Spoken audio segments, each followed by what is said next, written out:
Hello, and welcome to another fully live episode of Hacking with Friends. My name is Kody Kinsey. I am a security researcher at Varonis, and today we are here to answer your security-related questions with my good friend, Michael, our cryptozoology expert. Michael, thank you for joining us today. Of course. So we've got a bunch of really good questions lined up, and also there's some things that we have both been working on, kind of in the engineering, materials, and hacking world that we can talk a little bit about in the beginning. Michael, you got a recent addition to your tech stuff, didn't you? Yeah, I recently got an Elegoo Saturn 2 8K resin printer. So I've been playing around with that. It is incredibly detailed, and if you spend feel like spending a small fortune, then you can actually get engineering grade resin and print like useful parts out of it. Otherwise, you're just going to get highly detailed, but ultimately somewhat fragile parts. Yeah, so if you want to switch over to my screen, I can show off a little bit of what happened when we tried to do this. So I'm going to just select this right here, and you can kind of see us in the corner. Let me enlarge that. So this is a type of print that's only really possible to do on a resin printer. The first one we did ended up being way too thick because this material is well, you can explain, transparent. So yeah, the material's transparent, which means that I didn't play around with the print settings well enough, so I actually accidentally got some extra thick. But this isn't the crystal clear one. This is supposed to have a slight green tinge to it. That's why it appears somewhat flawed. You could probably polish it and get it even more clear. But if you look around the buttonhole, you can see where it's kind of expanded a bit. That's where I basically overexposed it, because the way a resin printer works is it shines a UV light through a LED or LCD mask. But I shined that light for too long, so there was a little spill. Still came out really cool. This was the kind of feeling, right? Like a 2003 iMac kind of. So we did another follow-up print, and this one you can see kind of has ripples all over the front of it. Can you explain how that happened? Yeah. You can also see that this one actually succeeded. That button is completely transparent. It's like ice. So essentially, you have to have a first layer that's a little more exposed so it adheres to the bed as it's pulled out of the goop, as it were, the resin. The goop, as it were. And so the original one, I had placed it flat on the bed, and essentially that just made it where it was too thick. So what I did is I put supports in and kind of did it diagonally, which is usually what's recommended. But that's why you got these ripples, is where I got the supports off. In theory, you could sand that down. But I think what I'm going to do with the next print is actually flip it over so that I have the supports going on the inside, where it should, in theory, not matter that much. You'll still kind of see the ripples, but again, you could sand it down. So I have been working on QR codes. So if we want to cut back to us, these are some QR codes I've been working on. You're going to see how small they are. So I was able to compress a good amount of information. This is a little greeting, and then it goes on to give my website. This is a smaller version of the same one. And I noticed that we can actually make these pretty compact. Now, what is the point of making a QR code that's 3D printed like this, and how do you do it in two colors? Well, in things like Prusa Slicer, you're able to select a certain layer at which you stop automatically and change out colors. So if you have two very strong contrasting colors, you can actually make a base layer and then write data on top of it. And these are very, very small, but the smallest one is actually this big. So you can barely even see it. So this is the smallest scanning one that I've managed to get. This was let me switch back over to my screen real quick. This was based on a suggestion from Twitter, where I was trying to get these really small. They just weren't scanning very well. And Tabazo said, hey, you should use a lithopane. So do you know what a lithopane is? Is that where you shine light through it? Yes, exactly. So this is an image to lithopane style converter where you upload a PNG file. And this is perfect because there's also a library in Python where you can just manage to generate a a QR code really, really easily, and you can specify how big it is, how simple it is, all this cool stuff. So I just made a very simple PNG file, black and white. I uploaded it, and it made this lithopane, and then I was able to go into a slicer and make it so that this whole print is just 2 layers thick. So the first layer is all white, and the second layer is all black, or vice versa. I've kind of been switching it up. It doesn't really seem to matter. And that has been the way that you can make a very, very small QR code. And I actually don't remember if I have my terminal open. Okay, yeah. So, so this is how easy it is to do this. I was able to just use a couple lines of Python and create a QR code, which then goes into this converter. So very, very simple. And that was all I needed to do. This takes about 2 minutes to print, and I was actually able to get it to successfully scan. So this is what it looked like for the larger one when I printed it. But the one I'm really proud of is this super, super tiny one right here. And you can see that even though it's not elegant, it does in fact scan. It brings up the URL. And this is literally the size of a dime. It is so super tiny. You can see that it fits on the dime, and the scannable area actually fits inside of the dime. Now, there have been a couple other suggestions, like maybe I should try like using a different format. There were some like round ones where maybe it likes printing dots more than it likes printing other stuff. So I'm gonna maybe try this out and see if that's an alternative way of doing this.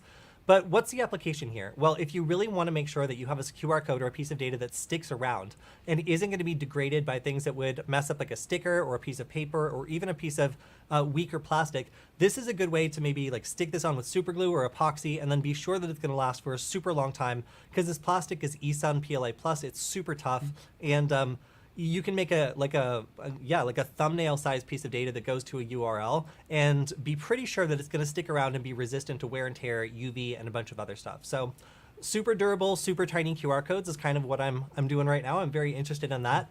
And one of these that I did was actually taking advantage of, yes, it's this one.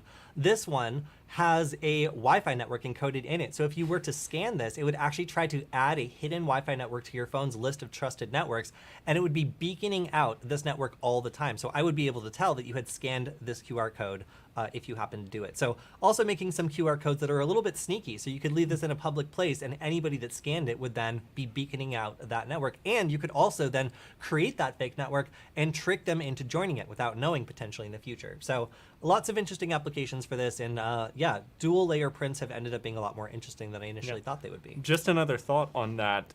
If you really want to make a durable QR code, another way you could approach that is getting one of those cheap laser engravers and then just taking like stainless steel or brass or whatever little cheap sheet of metal you have and then engraving that with a laser. Or wood. Honestly, or like wood, the original program I found to do this would just take balsa wood with a laser cutter, and it would cut these out and it kind of islanded them in the kind of way you see this, where there's no like individual areas that would fall out. And if you do that, then it's actually pretty easy to make these sort of things in small spaces, especially with something as precise as a laser cutter. Yeah. So first question of the stream here. What is the best 3D affordable printer? What would you say? So I would agree with James Randolph. The Ender 3s are good. A good starting point. They're going to work for you. Relatively affordable, like less than $200, I think, or something like that. And there's such a large community around them that there's a lot of upgrade potential for them. On the resin printer side, you can get like the Elegoo Mars 3. I think that's also like the 200-ish kind of dollar range, maybe 3. I think 200 though. But I'd probably start with a normal 3D printer unless you specifically know like you're really into D&D and you want to print your own miniatures or something like that. That's what resin printing is really good for.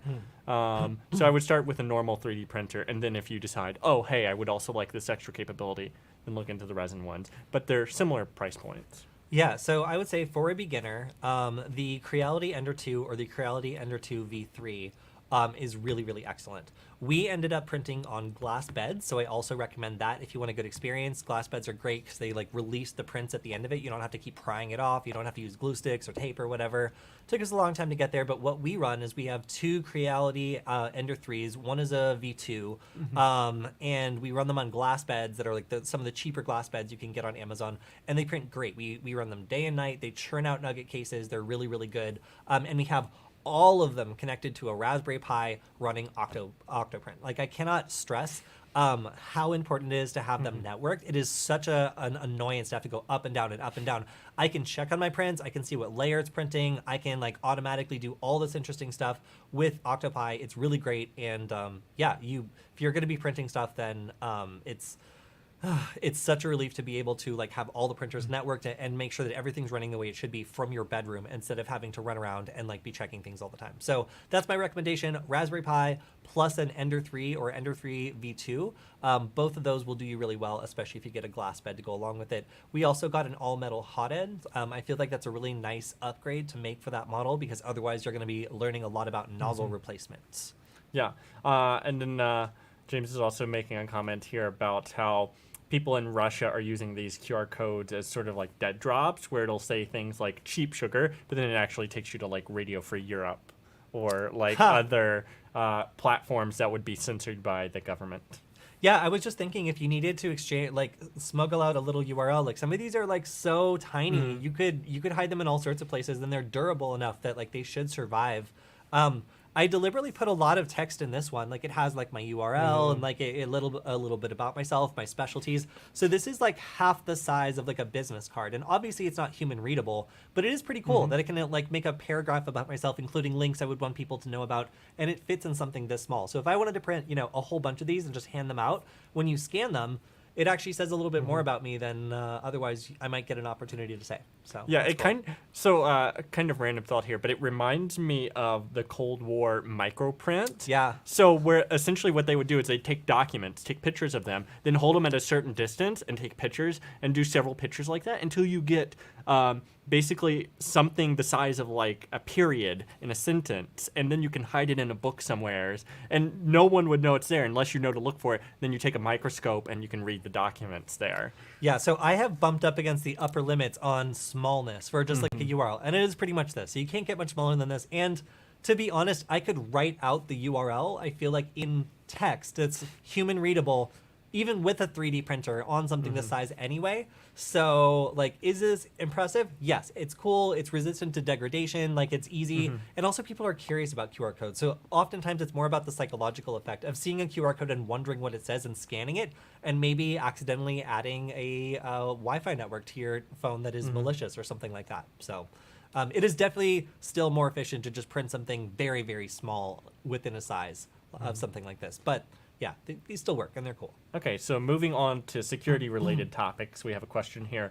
What is the best way to mitigate router exploits rather than just being internet-free? The best way to mitigate router exploits is to be like subscribed to whatever newsletter the vendor of your router puts out, so that you get like urgent security updates and stuff like that, and then to obey them.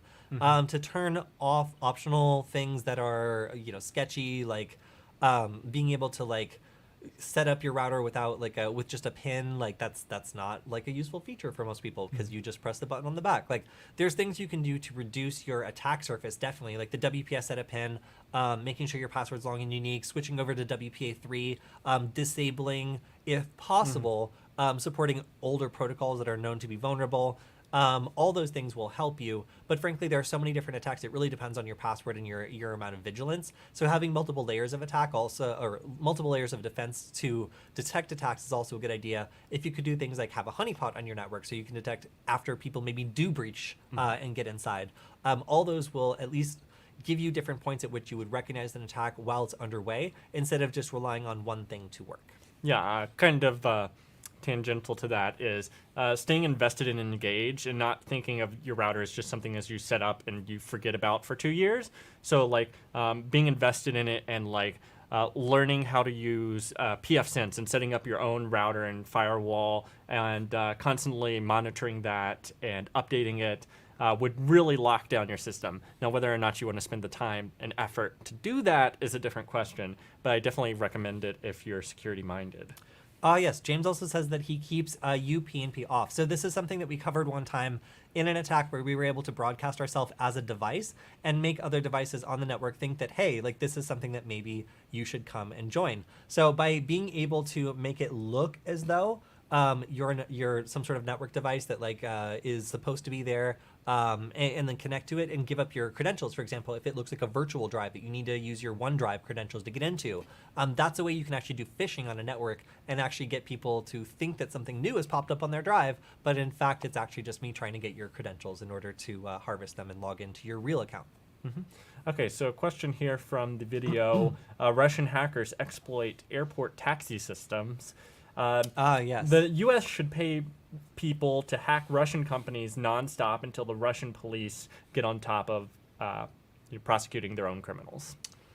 So that is an interesting point. So there's a couple problems there. I pull up this article on what are the rules of engagement in a cyber war to illustrate the point that if you start advocating wholesale attacks against like another country, you kind of lose the whole point of cyber warfare, which is plausible deniability. So if we go to let's see, I think one of these sections deals with like attribution. Like it's really, really difficult to tell exactly who is behind attacks when it comes to like cyber war. And if you are advocating the sorts of attacks that are like really widespread and really like gratuitous, it means that you open yourself up to like infrastructure attacks or other things that are much more nasty, because generally, you know, you see these countries willing to have proxies that have plausible deniability, like the Russian government not arresting criminals that are attacking primarily US companies. Like through inaction, they're able to promote their agenda. And that's great because they're not the ones actually, you know, doing things. And if they ever needed to make nice with the US government, they could very easily just go and roll up the people that they know are doing these crimes and prosecute them in order to make other people happy. So like it's a pretty sweet situation for them. And for us, like to try to confront that sort of thing, it would be very difficult to advocate for, you know, this cottage industry of like attacking like Russia as a sanctioned like for-profit service.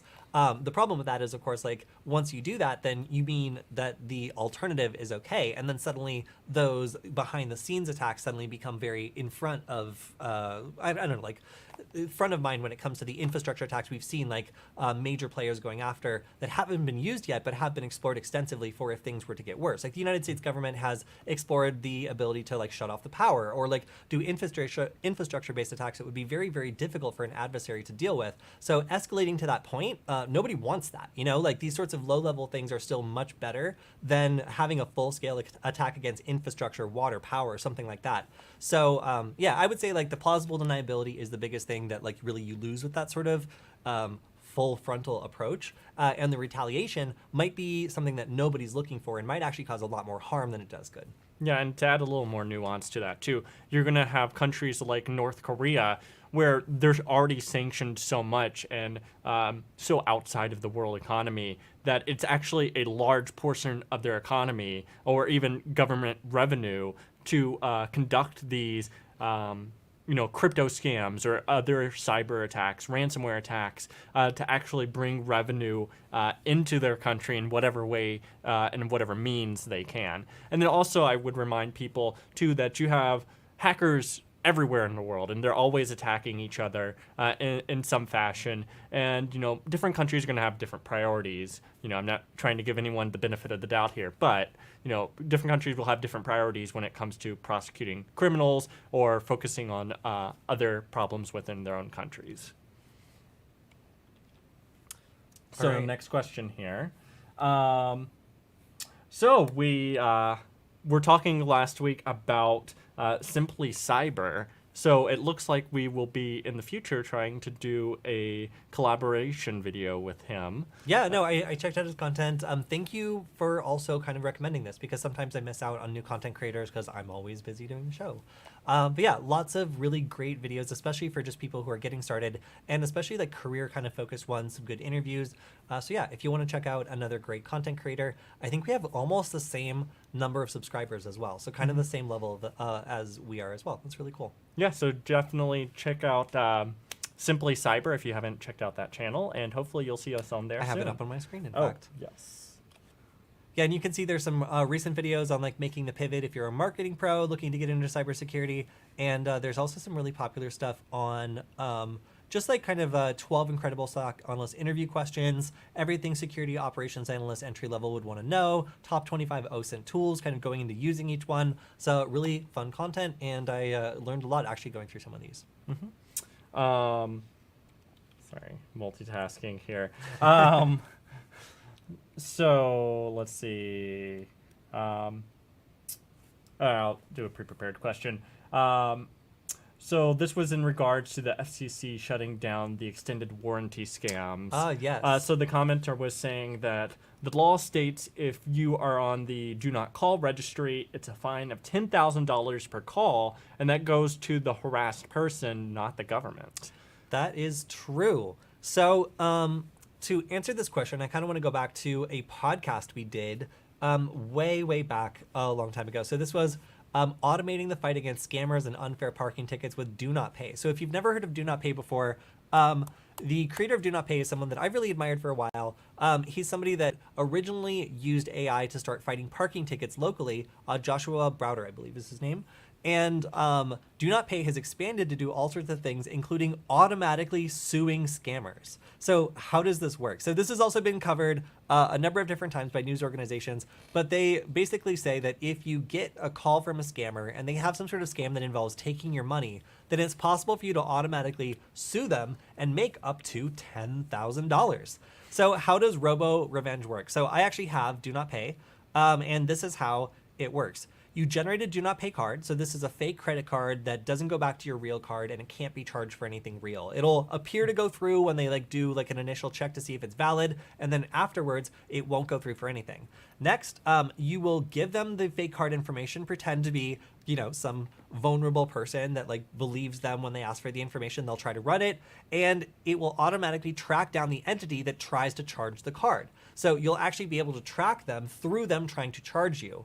And then this will automatically generate a note of demand and generate a letter for compensation that they're legally obligated to do. And basically this encourages them to settle before you go through with a lawsuit, because you have a valid claim, you've tracked them down, you have evidence it was them, and they violated the law in this specific way. So that is to say, this is not illegal in that you can get the police to go after them, but using AI, you could actually make some money off this. So yeah, if you are somebody that gets a lot of call scams, then you might actually want to look into Robo Revenge, because it could allow you to take what is normally an annoyance and turn it into a business opportunity. Yeah, I wonder how good the results are with that. Because I would think that these pop up and disappear so frequently that it would be hard to actually get a lawsuit through on them. Oh and get no! them So Joshua actually apparently went to or was listening in on a convention for people that run call centers and run these sorts of scams, and they were warning about this because so many of them had gotten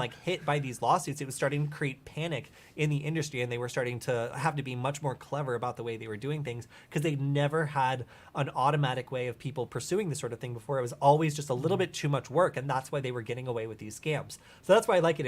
It actually seems like it is pretty effective, and it's been putting pressure on this industry to either dial it back a little bit or at least be more sneaky with the way they go about processing payments. Mm-hmm. Okay, another question here. Have y'all discussed logic bombs and being able to detect it through kernel programming? No. Can you give me what type, fork logic bomb? Yeah, I'm guessing something like that. We haven't covered a lot of really basic programming things like creating a logic bomb in quite some time. Mostly because that's more instructional programming sort of thing, and we mostly cover the higher level stuff here recently. But if you're really interested, then let me know more specifically what kind of stuff you want to know, and we can cover it. But if it's too instructional, then it might get us banned from YouTube. So we got to be careful. Yeah. Okay, what would be the security rank for those popular router brands? Asus, TP-Link, Netgear, Linksys, and D-Link. I'm going to leave that one up to you. You're the one with much more opinions on routers. I will say I will sound off on the ones I find annoying to hack. Okay. I don't know that I really have a security ranking. Those are all generally consumer-focused devices. So there used to be OpenWart, and you could flash your own firmware to some of these routers. I don't know what the status of that is anymore. But yeah, generally I would say if you're legitimately security focused, then you want to start looking at products that are aimed more towards small and medium-sized businesses or even enterprise.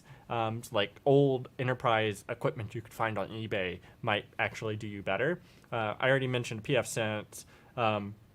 There's a number of other firewall and router software and hardware along those lines. Ubiquity is really fun, I hate easy hacking to Ubiquity. employ. Every time I see Ubiquity, I'm like, oh, I'm not going to get away with like anything fun.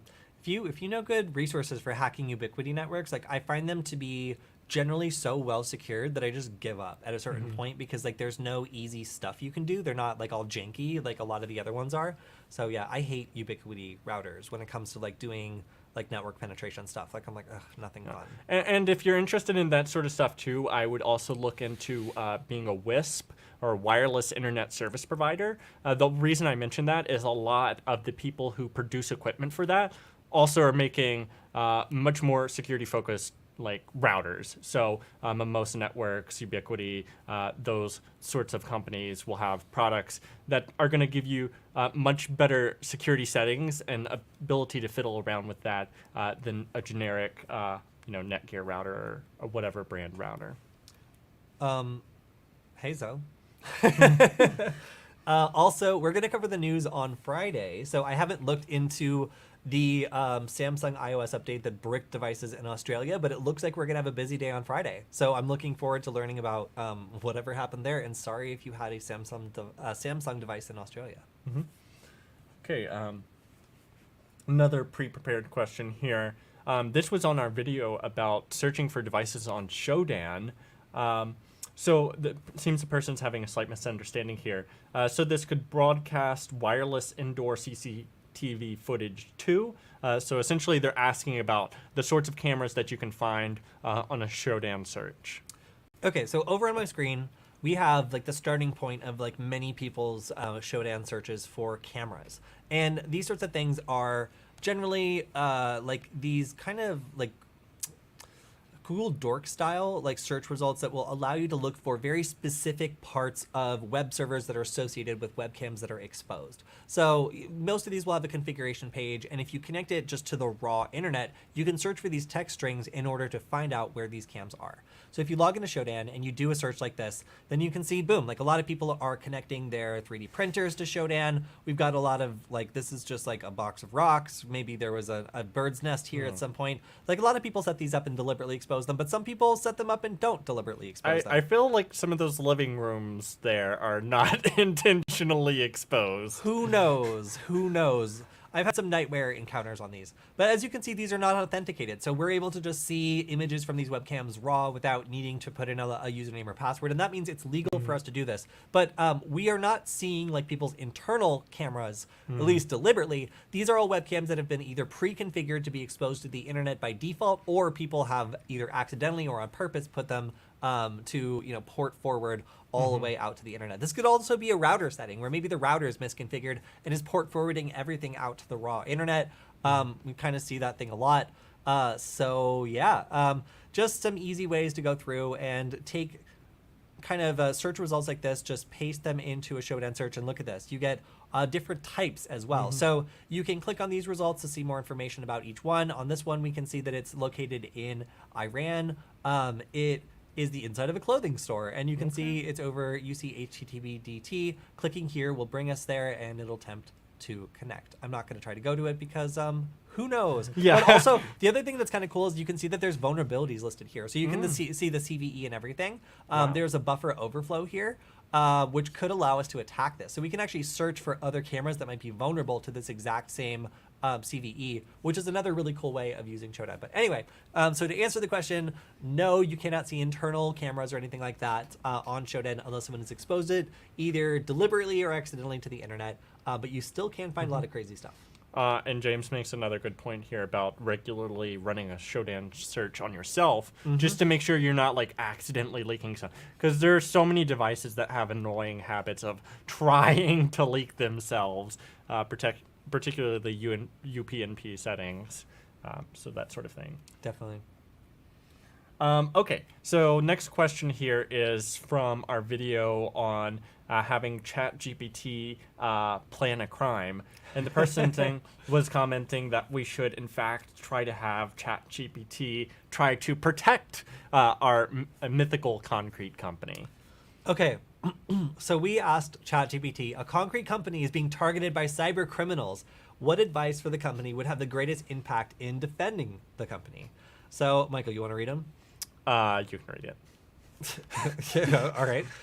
Implement strong unique passwords for all accounts. Enable two-factor authentication whenever possible. Ensure that all software and systems are kept up to date with the latest security patches and updates. Use a firewall to protect against external threats and limit access to company systems and data to only those who need it. That's a Varonis style philosophy. Regularly back up important data and store the backups in a secure location. Educate employees in cybersecurity best practices, such as not clicking on phishing links or sharing credentials. Consider hiring a cybersecurity firm to conduct regular audits, that's pen tests, and assessments of the company's systems and defenses, and implement an incident response plan to ensure the company is prepared to handle cyber attack and minimize the impact on the business. I mean, like, I can't really do better than that, honestly. Like, it's pretty thorough, and like those are the things we constantly tell people to do. And it's just one of those things, like, what I was thinking of in this whole scenario too was, you know, everyone realizes that phishing is like one of the most prevalent points of entry for cyber criminals, and we all know this, yet people, even at security-minded companies, still regularly fail phishing assessments or trainings. And it's like, you know, if every company would just take this list and follow it to the letter, then I think we would see a lot less cyber attacks in the future. But yes, so Leo was mentioning with the pfSense to make sure that the CPU supports the AES encryption stuff. Yeah, absolutely, you need to check that out. And also, if you want some... Wait, sorry, can we go back? I just wanted to show the flexibility of this language model. To Michael's point, like adjusting this and making it so it's more applicable, like it's pretty generic. So if I want it to be more specific and say regenerate the response but make the advice for cats, it actually changes it and provides some really good, more specific advice. So keep your cat indoors, protect them from hazards such as traffic, predators, and other hazards. Make sure your cat has microchips. Stay up to date on vaccines to protect them from diseases. I don't really understand how this is cybersecurity related, but you should be doing. I think this is just like general. You should be doing cat welfare. Yeah, you should be doing all of this. So I'm just going to say that all of this is important, whether or not it's cybersecurity related. All right, back to you, Michael. So yeah, what I was mentioning is thin clients are usually a really good way to get a cheap pfSense box. So go on eBay, and there are usually enterprise customers getting rid of hundreds of thin clients, and you can buy one off of a reseller or something. And then usually all you need to put in is like a quad port NIC of some sort.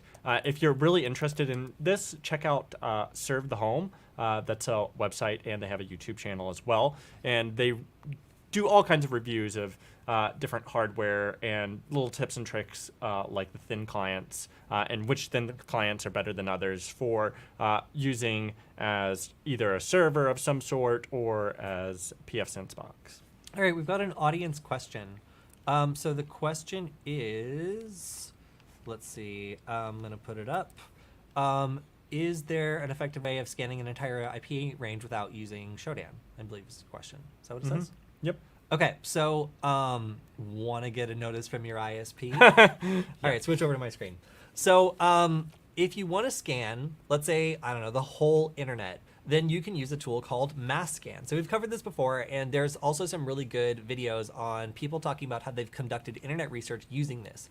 The problem is it can scan everything, and it's really, really good at this, but in doing so, it could potentially scan some IP ranges that are like, protected for like certain activities by like certain governments who would want to talk to you if you start scanning a whole bunch of them all at the same time.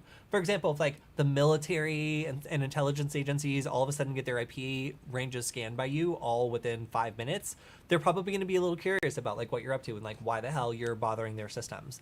So while this is an incredibly powerful tool and very useful for people who are doing sort of research, do be aware that you might need to or want to implement some blacklists before you go around just scanning the whole internet.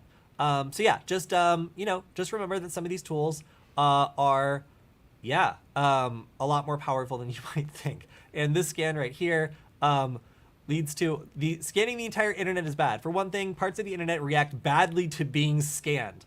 I never thought that I would hear that statement, but yes. For another thing, some sites track scans and add you to a ban list, which will get you firewalled from useful parts of the internet. Therefore, you want to exclude a lot of ranges.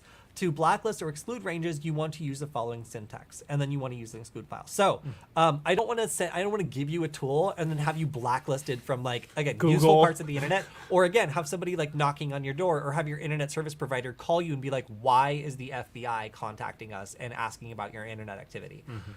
So before you scan the whole internet, make sure you look up blacklists. I mean, I guess if you had a botnet, that would be a good use for a botnet of some sort. I think that there's just some parts of the internet that, as it says, react badly to being scanned, and you just don't want to scan them. Yeah. Okay, so we have a question here. Do you own Varonis? Let's switch back over to my screen. As you can see, Varonis owns me. So I am a security researcher at Varonis. I specialize in open source intelligence and Wi-Fi security. I teach cybersecurity to beginners on 2 popular YouTube channels, actually 3 when we include this one. And I also write some blog posts. No, I do not own Varonis, but wouldn't that be sweet? I mean, if anybody wants to give me Varonis, I own a little bit of Varonis. Yeah, a I think, tiny a smidgen tiny, of Varonis. It's a crumb of Varonis, and it's beautiful. Okay, where can people find the blacklist if they wanted to scan the internet? I believe that is available with mass scan. I maybe double check, but I believe that there is a blacklist that has been compiled for it. But just follow a tutorial that mentions the blacklist is what I would say from a reputable source, and you should be fine. Just don't run that command I showed blind, or maybe do it on your friend's computer. I don't care. Okay, so this next comment is from our malvertising video about Google ad campaigns. This is so cool. This is such a cool technique, you guys. All right, yeah. Let's go on. So basically they're saying Grammarly, lots of ransom potential there since writers use it for intellectual property, which is quite evil. I feel so bad for the people that could potentially get harmed by this. Yeah, check this out. All right, so if we go over to my screen, you can see if I just search for Grammarly, and let's say that I am your grandma, and I am just going to click on the first thing that it gives me, and I'm using DuckDuckGo because I'm old, and look at this. The first result is not Grammarly, but it says Grammarly download. So if I don't read this fine print here, I'm going to go over here and think that I'm downloading Grammarly, but this is not Grammarly.com. This is some other thing. And then we have I don't know what Easy Bib or whatever is, but a competitor or somebody doing phishing is able to insert ads here that might trick somebody who's not too familiar with this, especially if they're in a hurry and they're just scrolling through and they're like, what's the first result? This one. This is the best result. It does say ad, but it says it kind of small. And like if you're not looking for that, you might miss it. And that's how so many people got tricked by this. So having searches like this that are obviously going to be resulting in a file download, be a very, very lucrative target for these scammers who are looking to install things like Raccoon Scammer or whatever. These sorts of criminals are really excited to use these sorts of ad campaigns to get to the top of your search results, no matter what type of search engine you're using. So that's why I think these attacks are so cool and so interesting, because like people who are looking to download a file are prime targets. They're about to download and install some stuff on their computer. So unlike someone you have to convince to install something they weren't expecting, these people already have the intent to install something. And that's why this is such an easy attack, and so many people are getting caught by it, because the phishing pages look really good, frankly. So Adam wants to know, do you have any updates on Null Byte? So not at the moment. Unfortunately, some of that got swept under the rug with the new year, so I'm still reaching out to them. I'm seeing if I can do that, because I would really like to be able to at least do some more Null Byte videos, and I also know some people who would love to continue making Null Byte videos, right, Michael? Yes, I would be thrilled to do hours of research. The Hoyd could ride again. Yes. So yeah, we are still actively looking to reach out to Null Byte. So yeah, keep reminding us, because it's going to happen. It was just a little bit tight to get it done before the new year. Okay, then the next question is in regards to the LastPass breach. All right. Basically, I remember this one. person is. No worries for many of us that booted LastPass to the trash can after they started their move of trying to force people to pick PC or Android without paying. And the person saying they switched to Bitwarden and they're happy. Yeah, so I also switched for the exact same reason. I really didn't like what LastPass. I didn't like what LastPass was doing. So I switched over to 1Password, and I really like it. So I also don't really care that much about the LastPass thing.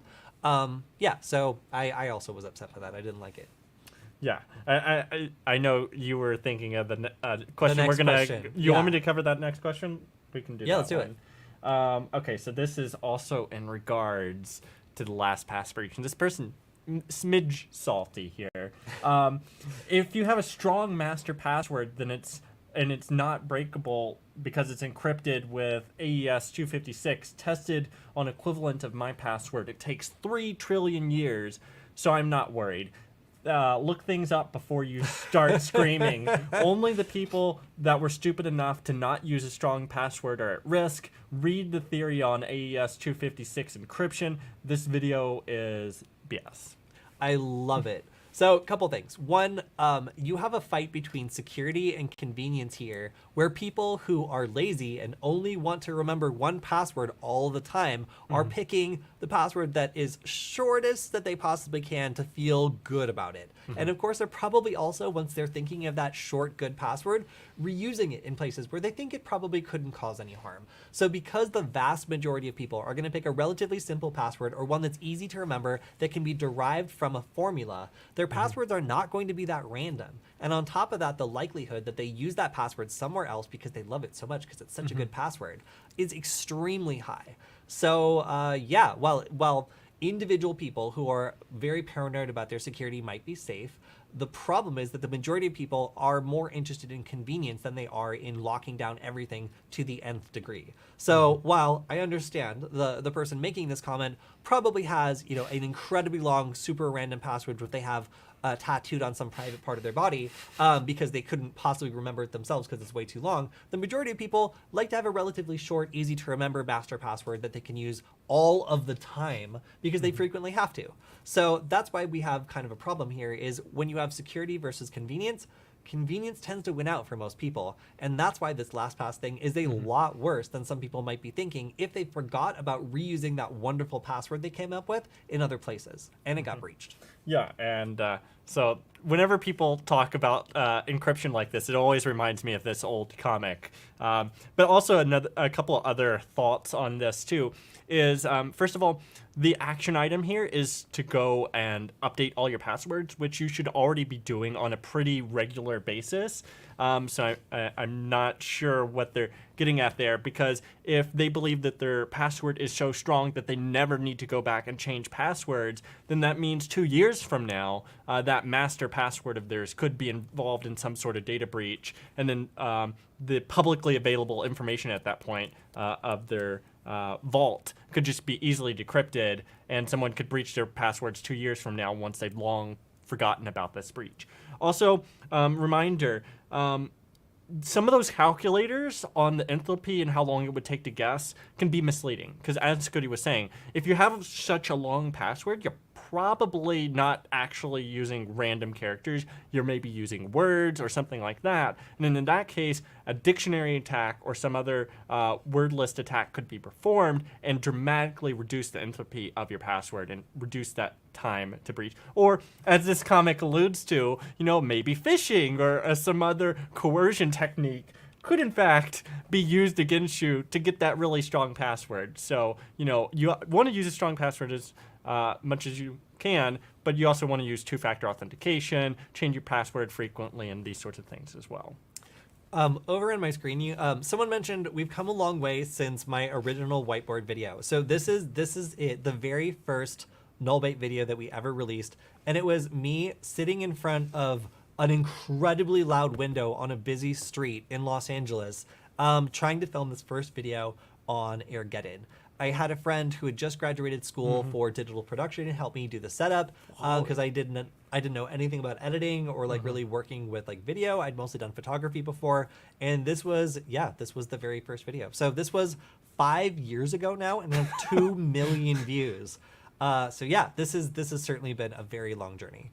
Yeah, no, I remember you hiring at DEF CON this was before you even started the Null Byte video, and that feels like yesterday. So this just makes me feel old at this point. Okay, so back to the pre-prepared questions. Let's see.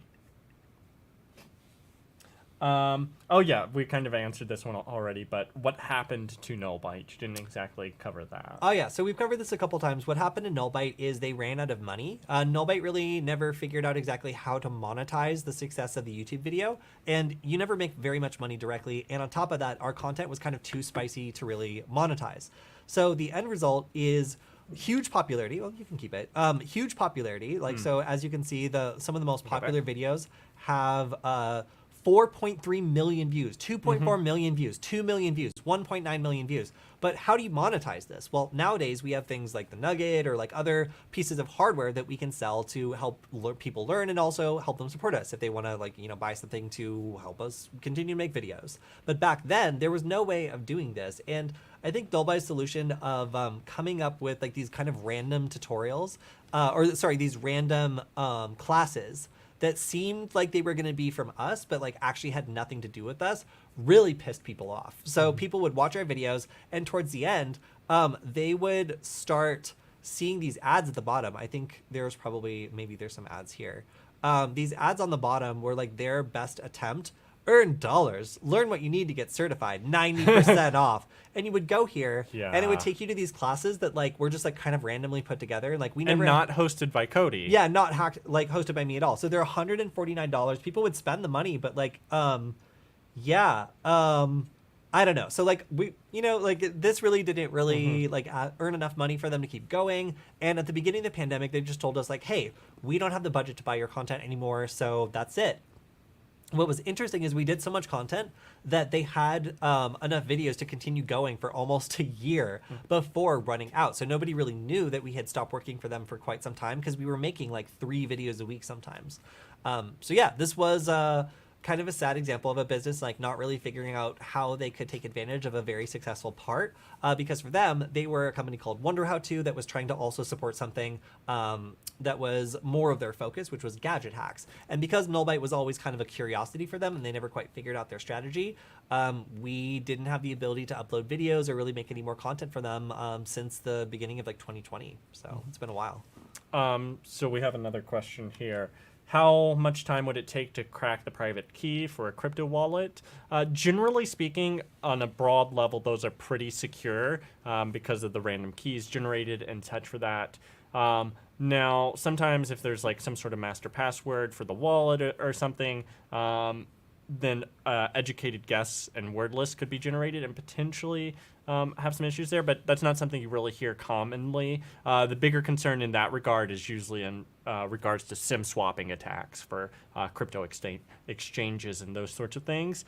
I know one of the concerns is like quantum computing coming up, and potentially then AES and some of these other encryption schemes could theoretically be cracked almost instantly by a sufficiently advanced quantum computer, but that hasn't realized yet, and it's probably several years away, if not a decade away. Yeah. So generally speaking, crypto wallets, while it's theoretically possible, we're talking in the billions of years kind of thing, unless you're, using a supercomputer, and at that point you're wasting your resources. Is CompTIA Plus important before CompTIA Plus network? I don't have either, so I couldn't tell you. I'm sorry. Oh yeah, and so someone's asking about password cracking tools for Kali Linux. Hashcat or John the Ripper. Yeah, exactly. Those are some solid places to start. I would say Hashcat is like a really good place to start. There's lots of great plugins. It's easy to find tutorials, and it still works really well. Okay, so that was actually, I think we did an interview of a bunch of hackers at a hacking conference where we asked them what their favorite Wi-Fi hacking tool was, and that was the #1 response, was Hashcat. Okay, so back to questions on the Google ad campaign, or this is more of a comment, but Google is awful at enforcing their own rules. URL redirects in Google Ads is against their terms of service. Yeah, it definitely is. However, if you have a if you have a infrastructure that's sophisticated enough to be able to filter between crawlers and legitimate targets, then it makes it so that most of the time it will look like they are obeying the terms of service, and they simply have some sort of like Cloudflare-like protection, making sure that they don't get a distributed denial of service attack or otherwise like preventing bots from accessing their service. This is really, really common nowadays. So by masquerading as some sort of like filtering service that's denying malicious traffic access from the website, they're actually filtering for legitimate targets, and it looks like that they're doing things the right way, when instead they're actually hiding one of these pretty sophisticated phishing websites that will cause you to download malicious software while actually installing the software you're looking for correctly, but then having a backdoor or something that can be sold as a way of dropping malware on your computer. Mildly spicy question here. What's better, the Wi-Fi Pineapple or Raspberry Pi? Depends on what for. You're certainly not going to control a 3D printer with the Wi-Fi Pineapple, but for wireless attacks, the Wi-Fi Pineapple is a Linux computer that has a compatible chipset that is specifically set up for doing Wi-Fi attacks. It has lots of stuff built in. It has a good community around it, so I would say that it is generally better for that. If you're looking to do really simple stuff, then the Raspberry Pi is versatile. Most of them now will support packet injection and monitor mode, just because of some updates that have come out that allow it to do more than it originally could do. So it is still a strong contender. And of course, you can plug in whatever wireless network adapters you want to give it greater compatibility, as you can do with the Pineapple, because again, it's a Linux computer. So, you know, like they're pretty neck and neck. I would say the Wi-Fi Pineapple is good for the specific things it's built for, whereas the Raspberry Pi is far more flexible, and they can be converted into a variety of other projects that might include SDR, like other things that would be way more difficult to implement on like a Wi-Fi Pineapple. Yeah. That'd be my opinion. What I would say is that's almost a false equivalency. Like what you really, in my mind, should think about is a Wi-Fi Pineapple versus a Wi-Fi card. And so assuming that you already have a computer or a laptop in which you can run Linux on, then I would probably honestly go for a Wi-Fi like Panda or Alpha Wireless network card that's capable of packet injection through monitor mode. And then that'll get you pretty far and let you know, like, oh, is this something I want to invest more heavily in? And then you could look at the Wi-Fi Coconut or the Wi-Fi Pineapple, and decide whether you want to do like passive surveillance or active attacks and those sorts of things. And then in regards to, because the Raspberry Pi is, like Kody said, going to be a much more generally useful thing. However, it can be cost prohibitive now for whatever reason, a side effect of its success even. But I would remind you, it's like the Kleenex versus face tissue thing, right? Like you're thinking of a single board computer, but Raspberry Pi isn't the only single board computer available. So there's Orange Pi. There's a lot of other single board computers out there. There's a good YouTube channel, ETA Prime.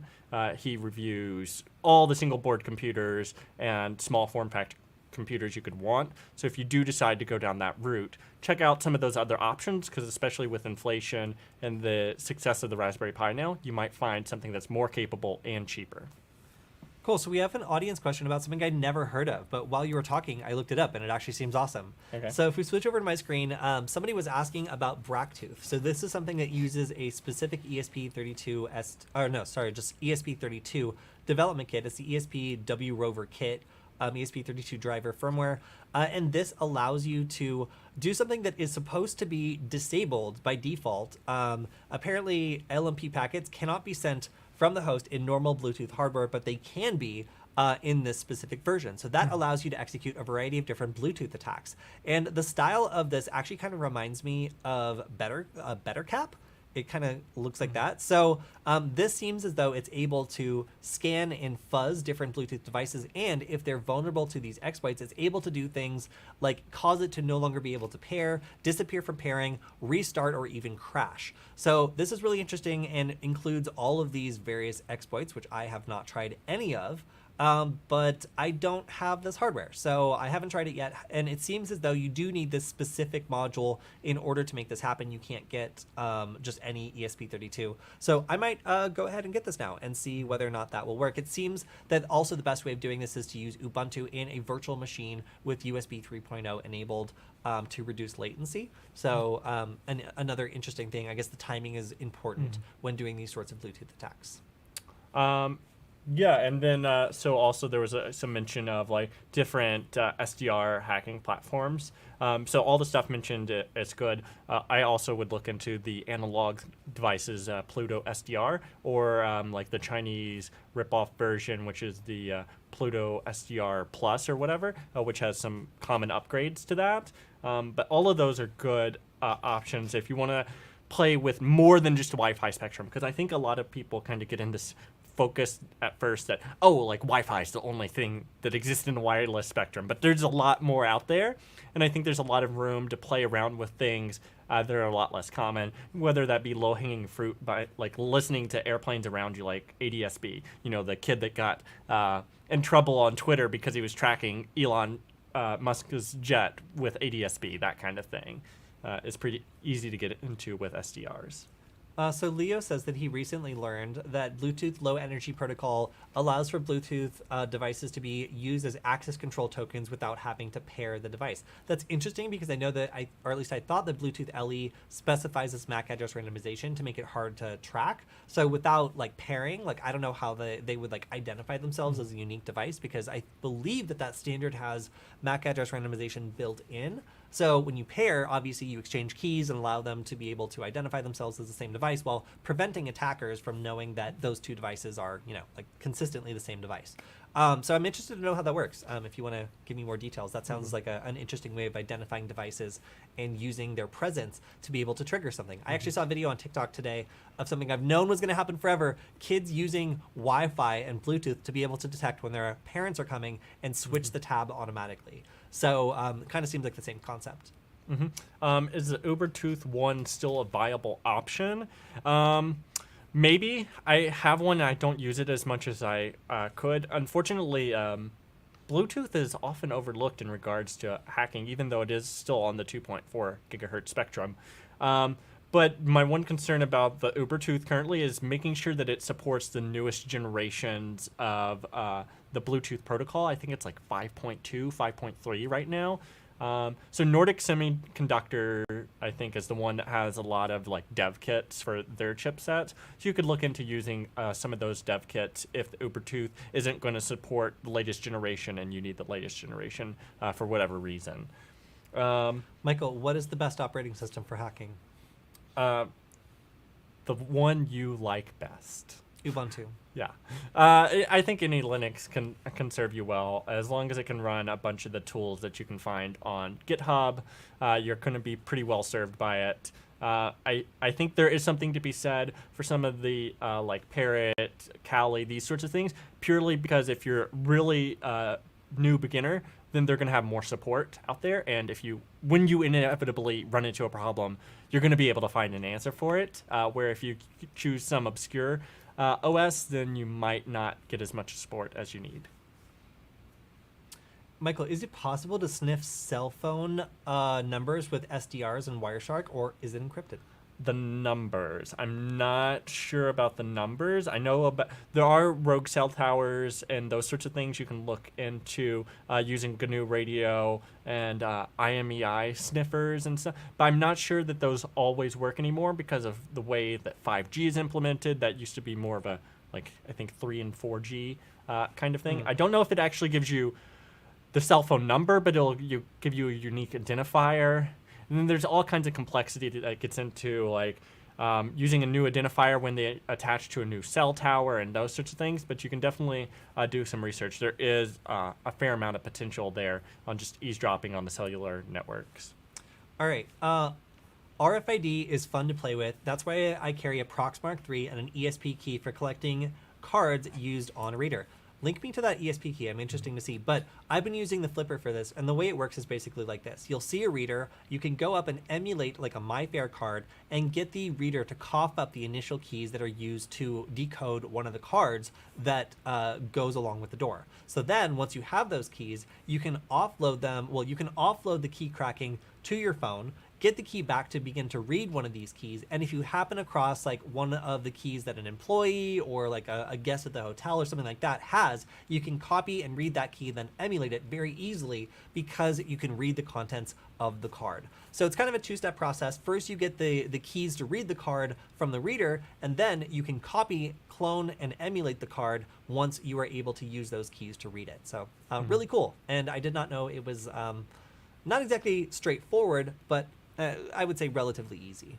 And just so y'all know, links are blocked in the chat. So if you do want to send Kody a link or something, you'll need to DM him on Twitter or tag him on Twitter or something. Do something sneaky with the link, break it up. You'll figure it out. Yeah. But yeah, that is about all the time we have for this week. So if you have any final questions, we can try to answer those real quick. Yeah, the really good questions this week. I'm still obsessed with these tiny QR codes. If you have any tiny QR code questions, feel free to drop them. And if we didn't get to answer your question, or if you're watching this on replay, then make sure to leave your question in the comments and we'll make sure that we answer them on our next Q&A session. And also make sure that you tune into the Friday news stream where we are going to be going over the hacking news of the week, which should apparently include a Samsung update in Australia that soft bricked everyone's stuff. Yeah. So there's a question about basically API hacking, except I believe that question is beyond my level of skill, unfortunately. But I would say Stack Overflow is a beautiful resource. Yes. Sorry. I have not done like architecture reverse engineering. Sounds crazy, and I wish you the best. But I mostly stick to Wi-Fi and OSINT kind of stuff. All right. So big shout out to everybody in the chat. It's really good to do this and be able to get your live questions. We love answering the ones that we get on the YouTube channel, but frankly, the ones that are in person or at least live are a lot more fun. Make sure to check out Varonis, our sponsor, if you want to see more great free content. They have webinars that go through a lot of interesting cyber attacks and other free resources besides this. And we will see you all next time. Bye.